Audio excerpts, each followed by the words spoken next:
जय हिंद दोस्तों। सबका राजगुरु ऑनलाइन कैंपस प्लेटफॉर्म पे आपका स्वागत है। और आज मैं आपको है ना पॉइंट टू पॉइंट कुछ चीजें बताने की कोशिश करूंगा कि जैसे पॉलिटिकल साइंस के क्वेश्चंस कुछ थोड़े वनडे एग्जाम में ज्यादा पूछे जाते हैं। तो पॉलिटिकल साइंस का एक छोटा सा टॉपिक है संविधान सभा, उसमें से कुछ संख्यात्मक आंकड़े होते हैं जो उनसे पूछे जा सकते हैं किसी भी वनडे एग्जाम में। डिटेल से अगर पढ़ना है उसके लिए मेरा अलग से एक चैनल है, अभी उस पर क्लासेज चल रही हैं, तो वो भी आपको मैं लिंक में फॉरवर्ड कर दूंगा। ठीक है, तो जानते हैं हम आज संविधान सभा के बारे में कुछ महत्वपूर्ण पहलू। देखिए, संविधान सभा सबसे पहले तो एक ये मैं इस क्वेश्चन के बारे में बताऊंगी संविधान सभा का काम क्या था। तो आमतौर पर हमें यह सुनने में आता है कि इसका संविधान का निर्माण था, लेकिन ऐसा नहीं है। संविधान सभा दो रूपों में काम कर रही थी साथ साथ। एक तो संविधान सभा का अंतरिम सरकार के रूप में, अंतरिम सरकार के रूप में काम कर रही थी। दूसरा, संविधान सभा संविधान निर्माण का काम कर रही थी। क्या कर रही थी भाई? संविधान निर्माण का काम कर रही थी। ये दोनों काम साथ साथ हो रहे थे। अब हम थोड़ा सा जाते हैं पीछे कि ये संविधान सभा कैसे गठित हुई, कहां कहां से हमें ये संविधान की मांग उठी। तो उसमें मैं बताता हूं आपको कि सर्वप्रथम बाल गंगाधर तिलक,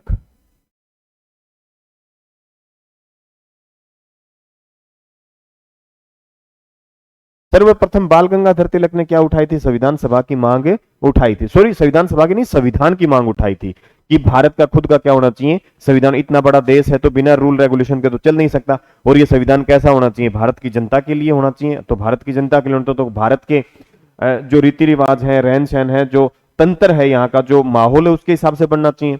दूसरा, अगर मैं बात करूं आधिकारिक तौर से, एक बार 1922 में गांधी जी ने भी क्या कहा था? गांधी जी ने भी ये बात कही थी। क्या कही थी? कि भारत की क्या होना चाहिए भाई? संविधान होना चाहिए। और जो इसमें एक ये ध्यान रखना, 1922 में गांधी जी ने क्या कहा था कि संविधान जो है वो भारत की जनता के अनुसार होना चाहिए, जनता के अनुसार होना चाहिए। देखो, दो कथन है इस मामले में। एक कथन तो गांधी जी का कथन है। गांधी जी का कथन क्या है? कि भारत का संविधान भारत की जनता के अनुसार होना चाहिए। वहीं पंडित जवाहरलाल नेहरू ने कहा था कि भारत का जो संविधान होगा वो भारत की जनता के मस्तिष्क का प्रतिबिंब होगा। ये ध्यान रखना, दोनों चीजें आपको, दोनों कथन आपको याद रखने। 1934 के बाद अगर मैं बात करूं, 1922 के बाद 1934 में M.N. रॉय, इन्होंने भी क्या रखी थी भाई? इसी बात की मांग रखी थी कि भारत का अपना खुद का क्या होना चाहिए? संविधान होना चाहिए। दूसरा, फिर इसके बाद ये इंपॉर्टेंट है कि पहली बार किसी संस्था द्वारा जो मांग उठाई गई हो, क्या भाई? किसी संस्था द्वारा जो मांग उठाई गई हो, तो वो ये ध्यान रखना, 1935 में पहली बार मांग किसने उठाई थी? कांग्रेस ने। किसने भाई? कांग्रेस ने। और कांग्रेस ने क्या कहा था कि भारत का क्या होना चाहिए? संविधान होना चाहिए। मतलब सबसे पहले तो बाल गंगाधर तिलक, गांधी जी ने भी इस बात को दोहराया, M.N. रॉय ने भी ये मांग रखी, और पहली बार कोई दल इस मांग को लेकर के आया था, सामने आया था, वो था राष्ट्रीय कांग्रेस। 1935 के बाद 1940 अगस्त प्रस्ताव में भी क्या थी भाई? भारतीय संविधान की मांग रखेगी थी। दोस्तों, मैं बता दूं थोड़ा सा अगस्त प्रस्ताव के बारे में। ये अगस्त प्रस्ताव था क्या? अगस्त प्रस्ताव में यूं कह सकते हैं कि दो बड़े मतलब वर्ग बन गए थे बात में। एक राष्ट्रीय जो कांग्रेस का वर्ग था, एक मुस्लिम लीग वर्ग था। ये मान के दो बड़े धड़ों में बटा हुआ था। तो हुआ ये था कि मुस्लिम लीग वाले लोग ये चाहते थे कि जो संविधान है वो हमारा अलग से होना चाहिए, हमारा इस्लाम का जो संविधान है वो अलग होना चाहिए।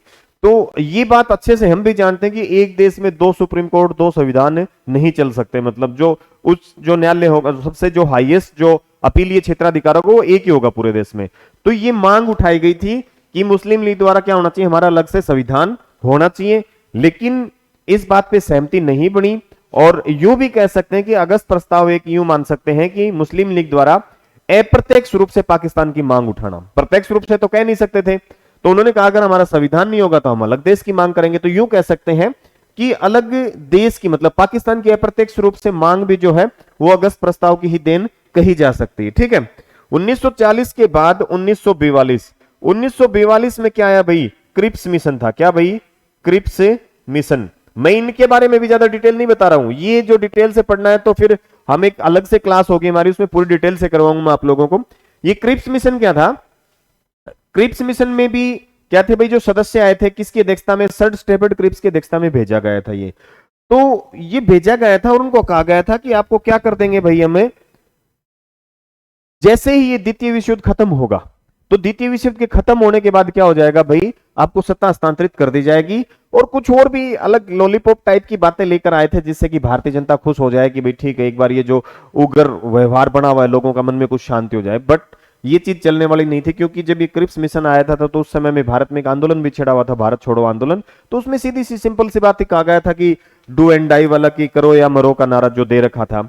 और यूं भी कह सकते हैं कि 1942 का जो भारत छोड़ो आंदोलन था वो आजादी के लिए किया गया सबसे बड़ा और अंतिम महाप्रयास भी कह सकते हैं। भले ही आजादी नहीं मिली उससे हमें, लेकिन यूं कह सकते हैं कि वो सबसे बड़ा प्रयास माना गया था। ठीक है, और ये भी है कि इसी की देन भारत की आजादी भी कह सकते हैं। तो उस समय तो नहीं मिली खैर, लेकिन कुछ समय बाद इसके प्रभाव से हमें आजादी जरूर मिली थी। 1942 के बाद लास्ट में आया 1946। मैं यहां आपको ज्यादा डिटेल से नहीं करवा रहा हूं बेटा, ये ध्यान रखना, मैं आपको यहां पे पॉइंट टू पॉइंट चीजें बता के चल रहा हूं। 1946, ये ध्यान रखना, 1946 जो है इस समय आया भारत में क्या, एक कैबिनेट मिशन। क्या आया भाई? Cabinet mission. और ये कैबिनेट मिशन आया, इस मिशन में सदस्य कितने थे? चलो मैं दूसरा बता देता हूं एक बार, ये थोड़ा सा इंपॉर्टेंट भी है। क्या है भाई? थोड़ा सा इंपॉर्टेंट भी है। कैबिनेट मिशन या कैबिनेट आयोग, इसको यूं बोलते हैं कि इसमें जो सदस्य थे वो सदस्य क्या थे? वो सदस्य थे ब्रिटेन की मंत्रिमंडल के सदस्य। और मंत्रिमंडल को हम कैबिनेट मंत्रालय बोलते हैं कि नहीं बोलते? जो प्रमुख मंत्री होते हैं उनको कैबिनेट बोलते हैं। तो वैसे ही प्रमुख मंत्रियों का एक दल आया था, यूं कह सकते हैं। उसमें 3 सदस्य थे। क्या थे भाई? 3 सदस्य। कौन कौन से थे? एक तो पेंथिंग लॉरेंस। क्या था भाई? Pethick Lawrence. दूसरा एवी अलेक्जेंडर, एवी अलेक्जेंडर। तीसरा sir Stafford Cripps, sir Stafford Cripps. और ये ध्यान रखना, इसमें नहीं का क्वेश्चन के चांस ज्यादा बढ़ जाते हैं। जिसमें 3 सदस्य या 3 कुछ भी होते हैं ना, उसमें नहीं के क्वेश्चन के चांसेस ज्यादा हो जाते हैं। एबीसी में 3 ऑप्शन आ जाएंगे, पूछा जा सकता है कि कैबिनेट मिशन का सदस्य नहीं था, इसमें एक और जोड़ देंगे, साइमन कमीशन जोड़ देंगे, या कोई भी जो भी है, कोई भी साइमन कमीशन का जो अध्यक्ष था सर जॉन साइमन लिख देंगे, वो आपका आंसर हो सकता है। तो इसका काम, इस कैबिनेट मिशन ने आके क्या कहा, इसको भेजा भी इसीलिए गया था। क्या भाई? इसको वहां से इसलिए भेजा गया था कि आप जाओ भारत में, वहां उनके संविधान का निर्माण करवाओ और उनको सत्ता हस्तांतरित करके आओ। ये इसका क्या था? काम था। ठीक है, तो इसने आते ही सबसे पहले क्या कहा कि भाई संविधान का निर्माण करेंगे। क्या करेंगे? संविधान का निर्माण करेंगे। तो बोले कि संविधान को निर्माण तो करेंगे, एक व्यक्ति तो कर नहीं सकता। संविधान बनेगा किसके लिए? पूरे भारत के लिए। क्या बनेगा? पूरे भारत के लिए। तो पूरे भारत के जो लोगों की सोच है वो संविधान का क्या होना चाहिए? आधार होना चाहिए। तो बोले इसके लिए हम क्या करें? तो इसके लिए हम क्या करते हैं कि पूरे देश से हम सदस्य उठा लेते हैं। पूरे देश में हम क्या कर लेते हैं कि 10 लाख जनसंख्या के अकॉर्डिंग, 10 लाख जनसंख्या पे एक सदस्य निर्धारित कर लेंगे। क्या कर लेंगे? एक सदस्य निर्धारित कर लेंगे। ठीक है, 10 लाख की जो जनसंख्या है उसके ऊपर एक सदस्य निर्धारित होगा। इस प्रकार से उस तत्कालीन जनसंख्या के अकॉर्डिंग 389 सदस्य निर्धारित हो गए। क्या हो गए? 389 सदस्य। तो पहला क्वेश्चन तो यह है कि संविधान सभा में कुल कितने सदस्य थे, कितने निर्धारित किए गए थे? कितने किए गए थे भाई? 389। आफ्टर देन देखो, इसमें थोड़ा सा और आता है कि सदस्य संख्या, सदस्य संख्या कितनी है भाई? 389। तो ये 389 है, 389 कैसे बटी हुई थी ये भी इंपॉर्टेंट है।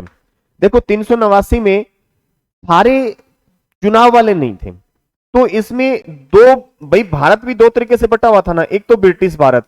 क्या भाई? ब्रिटिश भारत। दूसरा क्या था भाई? देसी भारत। कौन सा था? देसी भारत। देसी भारत मतलब जो देसी रियासतों वाला क्षेत्र था। क्या भाई? देसी रियासतें। ठीक है, उसको हम देसी भारत बोल सकते हैं। ब्रिटिश भारत में वो क्षेत्र था जो, जिस पर लगभग क्या थे, ब्रिटेन का जो क्षेत्र अधिकृत हो रखा था, तो उसने अपने वहां पर क्या बना रखे थे भाई? कोई ना कोई अधिकारी बिठा रखे थे। तो इस ब्रिटिश भारत में क्या हुआ भाई? चुनाव हुआ। क्या हुआ भाई? चुनाव हुआ। ठीक है, और इसमें सदस्य निर्धारित कितने किए गए थे बताओ दा? 292 प्लस 4। ये 292 तो ब्रिटिश भारत से वैसे ही थे, जो चुनाव।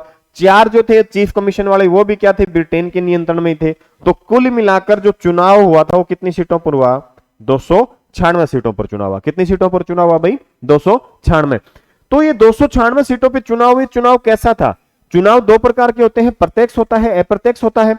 तो चुनाव की अगर मैं बात करूं तो ये कैसा चुनाव था बताओ भाई, प्रत्यक्ष था या अप्रत्यक्ष, ये अप्रत्यक्ष चुनाव था। क्या था भाई, अप्रत्यक्ष चुनाव। और अप्रत्यक्ष चुनाव का मतलब यह है कि जनता ने इसमें भाग नहीं लिया था, कि कुछ जनता के चुने हुए प्रतिनिधि नहीं कह सकते, यूं कह सकते हैं कि लगभग 10% जनसंख्या ने ही इसमें क्या लिया था, भाग लिया था। उस 10% में कौन कौन थे, उस 10% में जो थे वो थे कि यूं कह सकते हैं कोई डॉक्टर हो गया, वकील हो गया, कोई प्रोफेसर हो गए, टीचर हो गए, कोई पढ़े लिखे लोग हो गए, कोई रसूख वाले लोग हो गए। ये इस प्रकार के लोगों ने क्या था भाई, 296 सीटों के ऊपर क्या था, वोट डाले थे। ठीक है, ये ध्यान रखना। ये जो व्यक्ति थे देशी रियासतों वाले, ये सीटों की संख्या कितनी थी, 93। अगर 296 प्लस 93 को काउंट करते तो हो जाती है कितनी अपनी 389, 389 सदस्य संख्या कंप्लीट हो जाती है। ठीक है, अब देखो ये भी बता देता हूं मैं थोड़ा सा, यहां पे थोड़ा सा और ध्यान, अभी मैं साथ के साथ बता देता हूं कि भूल जाएंगे, कि आजादी के बाद संविधान सभा पर क्या प्रभाव पड़ा था। आजादी के बाद, सॉरी पहले एक काम करते हैं, 1 मिनट कंटिन्यू कर लेते हैं। जैसे संविधान सभा पे क्या हुआ, चुनाव हुआ, इतने सदस्य, अब वो सदस्य थे, उसमें चुनाव में क्या हुआ था, सीटें किसको कितनी मिली, परिणाम सॉरी सीटें, सीटें किसको मिली, कांग्रेस को कितनी मिली भाई, 208। कांग्रेस को कितनी सीटें मिली, 208। और मुस्लिम लीग को कितनी मिली, मुस्लिम लीग को, उसको मिली 73 सीटें। कितनी मिली, 73 सीटें। ठीक है, फिर इसमें यह भी पूछा जा सकता है कि महिला की संख्या कितनी थी, महिलाओं की संख्या, तो महिलाओं की कुल संख्या कितनी थी भाई, 15 थी। 389 में से कितनी थी, 15 महिलाएं थी। इनमें से भी पूछ लीजिए कि मुस्लिम महिलाओं की संख्या, मुस्लिम महिलाओं की संख्या, तो वो केवल और केवल एक थी। नाम क्या था, रयाज असूल, रयाज असूल बेगम। ठीक है, ये एकमात्र मुस्लिम महिला थी जो संविधान सभा के क्या थी भाई, जो ये 389 सीटों में से एक सदस्य थी, एकमात्र मुस्लिम महिला। टोटल महिलाएं कितनी थी, 15 थी। ठीक है, इसके बाद हम चलते हैं कि बैठकों पर, क्या भाई, इसके बाद हम चलते हैं बैठकों पे। बैठकों पे क्या है, जैसे प्रथम बैठक, प्रथम बैठक, प्रथम बैठक हुई 9 दिसंबर 1946। दूसरी बैठक, दूसरी बैठक वो थी 11 दिसंबर 1946। तीसरी बैठक, तीसरी बैठक, तीसरी बैठक थी 13 दिसंबर 1946। फिर एक पूछ लेते हैं आखिरी बैठक, मैं आपको पॉइंट टू पॉइंट करवा के चल रहा हूं बेटा। आखिरी बैठक, ये जो आखिरी बैठक थी ये कब थी भाई, 24 जनवरी 1950। ये 4 बैठकें आमतौर पर आपसे पूछी जा सकती हैं, और ये पूछी भी क्या जा सकती है, इनमें क्या क्या क्यों पूछी जा सकती है मैं बता देता हूं। कि प्रथम बैठक जो थी उसमें हमने बनाया था अस्थायी अध्यक्ष। क्या बनाया था भाई, अस्थायी अध्यक्ष। और अस्थायी जो अध्यक्ष बनाया था हमने किसको बनाया था, सच्चिदानंद सिन्हा को। किसको बनाया था भाई, सच्चिदानंद, सच्चिदानंद सिन्हा। ठीक है, ये अस्थायी अध्यक्ष था, स्थायी अध्यक्ष नहीं था। अगर आपसे पूछ ले कि संविधान सभा का प्रथम अध्यक्ष कौन था, तो संविधान सभा का प्रथम अध्यक्ष आपको राजेंद्र प्रसाद ही बताना है, क्योंकि भारतीय संविधान के मुताबिक ये जो पदों की जो व्यवस्था होती है वो पद उसी को माना जाए तो स्थायी होता है, अस्थायी को हम पद में काउंट नहीं करते। आपसे ये पूछ ले कि अस्थायी अध्यक्ष कौन है तो आप बता सकते हो, या फिर आपके क्वेश्चन आ जाए कि संविधान सभा का प्रथम अध्यक्ष कौन था, उसमें राजेंद्र प्रसाद ऑप्शन में नहीं है तो आप कर सकते हो सच्चिदानंद सिन्हा को। अदरवाइज दोनों ऑप्शन में तो आप राजेंद्र प्रसाद ही आप लोग करोगे, क्योंकि स्थायी अध्यक्ष वही बने थे। बात यह भी आ जाती है कि इसको क्यों बनाया गया था। देखो, सच्चिदानंद सिन्हा उस समय तत्कालीन जो सदस्य थे उनमें सबसे वरिष्ठ थे। क्या थे, सबसे वरिष्ठ सदस्य थे, और वरिष्ठता के कारण इसको हमने क्या बनाया था, टेम्परेरी तौर पर अध्यक्ष बनाया था। और जो ये वरिष्ठता की जो परंपरा है ये हमने कहां से ले रखी है, ये परंपरा थी फ्रांस की परंपरा। फ्रांस में वरिष्ठ व्यक्ति को क्या दिया जाता था, अध्यक्ष का दर्जा दिया जाता, कुछ ऐसी चीजों में। तो ये परंपरा हमने कहां से उठाई थी, फ्रांस से उठाई थी, फ्रांस की परंपरा के अकॉर्डिंग। दूसरी जो बैठक थी, दूसरी बैठक हमारी थी 11 दिसंबर 1946 को। ध्यान रखना ये दूसरी बैठक जो थी इसमें हमने बनाया था अध्यक्ष, कौन सा भाई, स्थाई, और कौन था, राजेंद्र प्रसाद था। कौन था भाई, राजेंद्र प्रसाद क्या था, स्थाई अध्यक्ष बनाया गया था, ये ध्यान रखना, ठीक है। अब ये चीज ध्यान रखना कि इन दोनों ही बैठकों में क्या हुआ था, दोनों ही बैठकों में कोई कागजी कार्रवाई नहीं की गई थी, दोनों बैठकें यूं के यूं आए और चले गए। कारण क्या था, कारण यह था कि मुस्लिम लीग जो थी, क्या थी भाई, मुस्लिम लीग थी, उसने क्या कर दिया था, दोनों बैठकों से वॉकआउट कर दिया था, वो बैठक में शामिल ही नहीं हुई। अगर मुस्लिम लीग शामिल नहीं हो रही, इसका मतलब क्या हो रहा है कि भाई ये जो देश का संविधान है, पूरे देश का संविधान नहीं बनना, क्योंकि 73 लोग उसमें शामिल नहीं है। उसमें कुछ कांग्रेस के लोग भी शामिल नहीं हुए थे, क्योंकि कुछ लोग ये चाहते थे कि भाई पूरे देश का ही संविधान है, तो हम बैठे जरूर है लेकिन हम इसके पक्ष में नहीं है, ये भी ध्यान रखना। तो सदस्य संख्या काफी कम रह गई थी, तो उसमें बात नहीं बनी।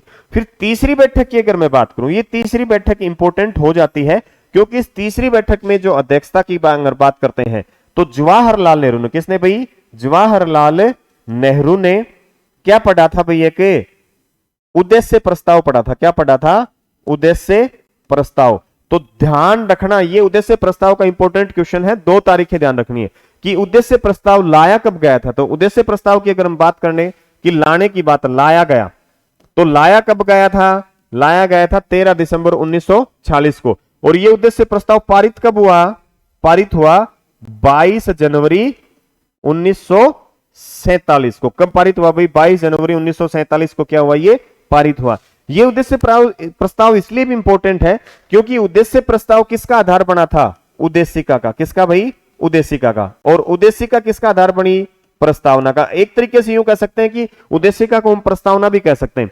यूं समझो कि उद्देश्य जो प्रस्ताव था उसका इंप्लीमेंट रूप जो था वो क्या था, उद्देशिका था। और उद्देशिका का इंप्लीमेंट करके हमने उसको क्या बना दिया भाई, प्रस्तावना बना दिया था। और प्रस्तावना क्या है, संविधान का एक मूल रूप है, संक्षिप्त मूल रूप है, ये ध्यान रखना, ठीक है।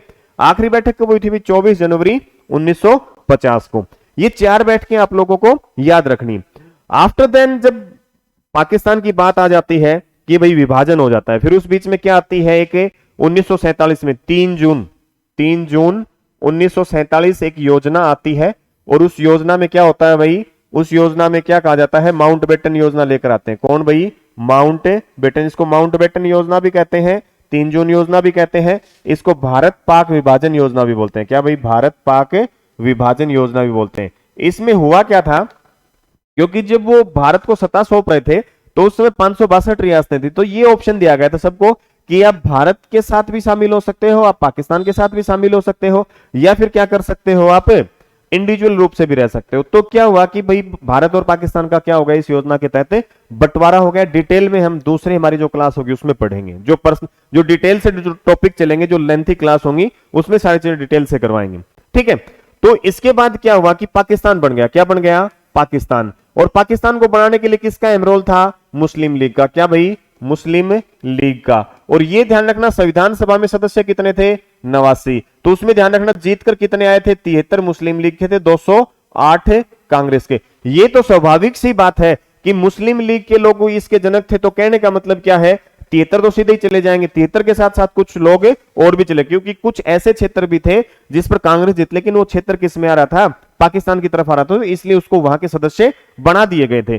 तो ये ध्यान रखना कि इसके बाद सदस्य संख्या में परिवर्तन, सदस्य संख्या में परिवर्तन जो अपनी संविधान सभा है। क्या भाई, संविधान सभा, एसएस लिख रहा हूं भाई, संविधान सभा की संख्या में परिवर्तन। पहले कितने थे, देखो यहां ध्यान रखना, मैं बता रहा हूं आपको, ये बंटवारे से पहले 389 कैसे बटे हुए थे, 296। ये क्या था, टोटल ब्रिटिश भारत की बात कर रहा हूं, जो ब्रिटिश भारत के थे, ठीक है। और अगर मैं यहां बात करूं तो 93 क्या थे, देसी रियासतें। क्या थी भाई, देसी रियासतें, ठीक है भाई। दूसरा, आजादी के बाद क्या भाई, आजादी के बाद या विभाजन के बाद, कोई सा भी समझ लो आप, तो सदस्य संख्या कितनी रह गई थी? 299 रह गई थी। कितनी रह गई थी? 299। 299 में से आपसे पूछ ले कि निर्वाचित कितने, मनोनीत कितने थे, तो 299 में से आप लोगों को यह ध्यान रखना है कि ये यहां पर क्या थे भाई? निर्वाचित। क्या थे भाई? निर्वाचित। और ये क्या थे भाई? मनोनीत। तो मनोनीत रह गई थी कितनी भाई? 70। कितनी रह गई थी? 70। और ये 229 कितने रह गए थे? निर्वाचित रह गए थे। कितने रह गए थे भाई? 229 निर्वाचित। ये आजादी के बाद संविधान सभा के सदस्यों की संख्या। इस बीच में एक थोड़ा सा छोटा सा एक केस और भी है, वो भी बता देता हूं मैं आप लोगों को, कि जैसे ही बंटवारा हुआ तो भारतीय संविधान का जनक किसको कहा जाता है भाई? अंबेडकर को कहा जाता है। किसको कहा जाता है? अंबेडकर को। ठीक है, तो अंबेडकर ने जो चुनाव लड़ा था, अंबेडकर ने चुनाव कहां से लड़ा? पूर्वी बंगाल से। कहां से लड़ा भाई? पूर्वी बंगाल से। और पूर्वी बंगाल किसके हिस्से में चला गया? पाकिस्तान। तत्कालीन समय में क्या था? पाकिस्तान के हिस्से में जब बंटवारा हुआ था, क्योंकि दोनों तरफ से बंटवारा हुआ था। ठीक है, इधर भी हिस्सा था पाकिस्तान का, उधर भी हिस्सा था, पूर्व और पश्चिम दोनों की तरफ ही ध्यान रखना। ठीक है, तो हुआ ये कि पूर्वी बंगाल से चुनाव लड़ा था और चुनाव लड़कर वो क्षेत्र चला गया पाकिस्तान में। तो भीमराव अंबेडकर भारतीय संविधान सभा के सदस्य हो नहीं सकते थे। तो इसके लिए क्या किया गया कि मुंबई में, पहले महाराष्ट्र नहीं बोला जाता था, मुंबई में एक जगह है, कौन सी भाई? पुणे। और पुणे से एक व्यक्ति जीते हुए थे, एम.आर. जैकर। कौन थे भाई? एम.आर. जैकर। तो हुआ ये कि एम.आर. जैकर की जो थी उसको सीट को क्या करवाया गया? रिक्त करवाया। और पुणे में क्या करवाया?